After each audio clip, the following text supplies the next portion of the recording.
میں Hasan Ali, city news network digital platform سے۔ میرے ساتھ آج ایک ایسی شخصیت موجود ہیں کہ جو اسرائیل کی جو فوج ہے اس کو چکمہ دے کر غزہ کے پانیوں سے واپس لاہور پہنچے ہیں، اور لاہور کے ایک سپوت علامہ اقبال ٹاؤن کے رہائشی سید عزیر نظامی، جو کہ سمود فریڈم فلوٹیلا کا حصہ تھے، وہ اسرائیلی فوج سے بچ کر جو ہے وہ پہنچے ہیں۔ اسی حوالے سے ہم ان کے ساتھ مزید بات کریں گے۔ عزیر بھائی، ایک تو آپ غازی بنے، یہ آپ کو مبارک ہو سب سے پہلی چیز۔ دوسری چیز یہ بتائیے گا کہ کیا جذبات تھے، اور یہ ایک دم سے یہ پلان کس طرح سے بنا لاہور سے وہاں تک کا سفر؟ سب سے پہلے تو بہت شکریہ آپ لوگوں کا، صحافی برادری کا خاص طور پہ، جنہوں نے ہماری آواز کو بلند کیا ہے، غزہ کے قضیے کو اس وقت ساری دنیا میں پہنچانے میں کردار ادا کر رہے ہیں۔ ہم نے اپنی ذمہ داری ادا کی ہے۔ لوگ کہتے تھے کہ غزہ پہنچ جاؤ، ہم نے اس کے لیے اپنا گھر بار، تن من دھن، ہر چیز کی قربانی دے کر ہم الحمدللہ اس راستے پر نکل پڑے تھے۔ یہاں سے ہمارا سب سے پہلے ملائیشیا کا سفر ہوا، جو پرائم منسٹر ملائیشیا انور ابراہیم نے ہمیں انوائٹ کیا تھا۔ وہاں پہ فلیگ آف سیریمنی ہوئی۔ اس کے بعد ہم واپس آئے اور ہم نے تیونس کا رخت سفر کیا، اور وہاں پر پھر 44 کشتیوں پر ایک قافلہ استقامت، قافلہ حریت، ایک نان وائلنٹ ہیومینیٹیرین مشن کے لیے ایک قافلہ نکلا انٹرنیشنل واٹرز کے اندر، جس نے سب سے پہلے اٹلی کے ساحل کو کھٹکھٹایا، وہاں پر دستک دی، اور پھر وہاں سے ہمارا سفر یونان کی طرف ہوا، اور یونان سے پھر ہم نے غزہ کی طرف سفر جاری رکھا۔ بیچ میں بارہا ہمارے اوپر اسرائیلی جارحیت ہوئی۔ تیونس کی بندرگاہ پر 2 دفعہ ہمارے اوپر حملہ ہوا، پھر یونان کے انٹرنیشنل واٹرز کے اندر ہم پر حملہ کیا گیا، اسرائیلی جارحیت ہوئی، ساؤنڈ بامز کا استعمال ہوا، ہمارے اوپر گیسز کا استعمال ہوا جس سے سانس لینے میں دشواری ہوتی ہے، اور حتیٰ کہ ایک ہمارے جو رکن تھے اس قافلے سمود کے، ان کو شدید بیماری ہوئی اور ان کو پھر میڈیکل اسسٹنس پرووائڈ کرنی پڑی، لیکن ہم رکے نہیں، ہم دبے نہیں، ہم جھکے نہیں۔ ہم نے ایک عزم کے ساتھ، اور خاص طور پہ پاکستانی ہونے کی حیثیت سے، ہم تو شہادت ہے مطلوب و مقصود مومن کی نسبت سے ہم اس راستے پر نکلے تھے، اور ہم پر جب اسرائیلی سرویلنس، ان کے ڈرونز، ان کے جو بھی جس طریقے سے بھی انہوں نے جارحیت کے لیے جس کیٹیگری کے ڈرون کو استعمال کیا، جب وہ ڈرون اڑتے تھے تو ہم پہرہ داری کرتے تھے اپنی شپ کے اوپر آ کر، اور ہم ان کو کہتے تھے کہ تم آؤ، ہمارے سینے تمہارے سامنے چوڑے کشادہ ہیں، اگر تم نے ایک غزہ کا محاصرہ کیا ہے، ہم موجود ہیں، ہم اپنے سینے پیش کرنے کو موجود ہیں۔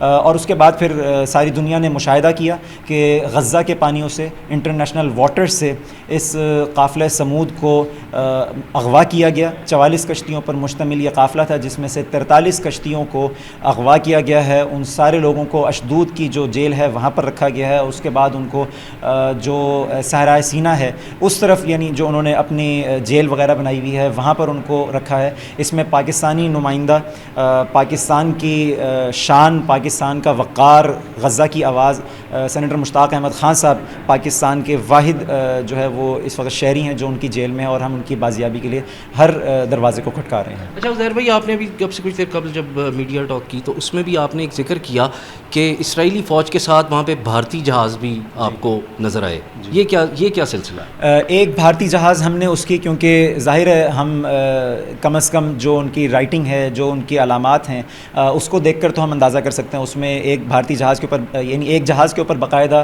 انڈین فلیگ تھا، اس کے علاوہ اس کے اوپر جو ان کی سنسکرت یا ہندی زبان ہے وہ تھی، تو اس سے ہمیں اندازہ ہو گیا کہ یہ ایک بھارتی آبی جارحیت اس غزہ کے پانیوں کے اندر، انٹرنیشنل واٹرز کے اندر، اسرائیل اپنے یعنی اس صہیونی لابی کے جو ہے وہ ساتھ ان کے شانہ بشانہ کھڑی ہے۔ اور ہم نے دیکھا ہے، ہم نے بارہا اس کا مشاہدہ کیا ہے کہ غزہ کے اندر بھی جب فورسز آتی ہیں، اس میں بارہا ہم نے دیکھا ہے کہ انڈین فوج جو ہے وہ بھی غزہ کے معصوم بچوں کو نشانہ بنا رہے ہیں، ان کے نوجوانوں کو نشانہ بناتے ہیں، ان کے فلیگز ہم نے دیکھے تھے۔ تو جب وہ ہم نے وہاں پہ دیکھا تو ایک یعنی مودی اور نیتن یاہو، ان کا جو اکھٹ ہے، اس کی صورت میں ہمیں نظر آیا کہ یہ اس وقت ہر ممکن کوشش کر رہے ہیں کہ انسانیت کی بقا کے لیے، انسانیت کے تحفظ کے لیے جو بھی دروازے کھٹکائے جا رہے ہیں اس کو روکا جا سکے، ان دروازوں کو بند کیا جا سکے۔ تو یہ اب آپ کو اگر دوبارہ موقع ملتا ہے تو جائیں گے؟ بار بار جائیں گے اور ہر رستے سے جائیں گے، بحری بری اور فضائی ہر رستے سے جائیں گے، ہر دروازے کو کھٹکائیں گے. کیا پیغام دینا چاہیں گے پوری امت مسلمہ کو؟ انما المؤمنون اخوہ، ہمارا دین ہمیں بتاتا ہے کہ مومن جسد واحد کی طرح ہے. انما المؤمنون اخوہ ہے.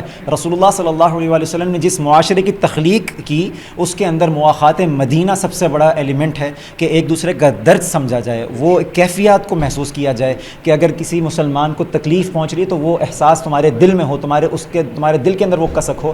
تو سارے خاص طور پہ امت مسلمہ اور بالخصوص جو ہے وہ پاکستانی عوام سے درخواست ہے، التجا ہے کہ اٹھ کھڑے ہوئیے، اپنے گھروں میں، دسترخوانوں میں بچوں کو وہ نظام پڑھائیے، بتائیے کہ اسلام ہم سے کیا مطالبہ کرتا ہے. غزہ کی آواز اٹھائیے، شام کی آواز اٹھائیے، صومالیہ کی آواز اٹھائیے، یمن کی آواز اٹھائیے. جہاں جہاں دنیا بھر میں مسلمانوں پر اور انسانوں پر، عالم انسانی پر جہاں جہاں فسطائیت کا نظام ہے، ظلم و ستم کا نظام ہے، اس کے لیے آواز اٹھائیے. بہت شکریہ جی. جیسے کہ میرے ساتھ غازی سید عزیر نظامی صاحب جو ہیں وہ موجود تھے، اور ان کا یہی کہنا تھا کہ جہاں جہاں پہ دنیا میں فسطائیت ہے، انسانیت کے خلاف فسطائیت کا نظام گرم ہے، اس پر ہر ایک کو آواز اٹھانا ہوگی. ان کا یہ بھی کہنا تھا کہ اگر دوبارہ بھی جانا پڑا تو بھرپور طریقے سے دوبارہ غزہ تک جائیں گے.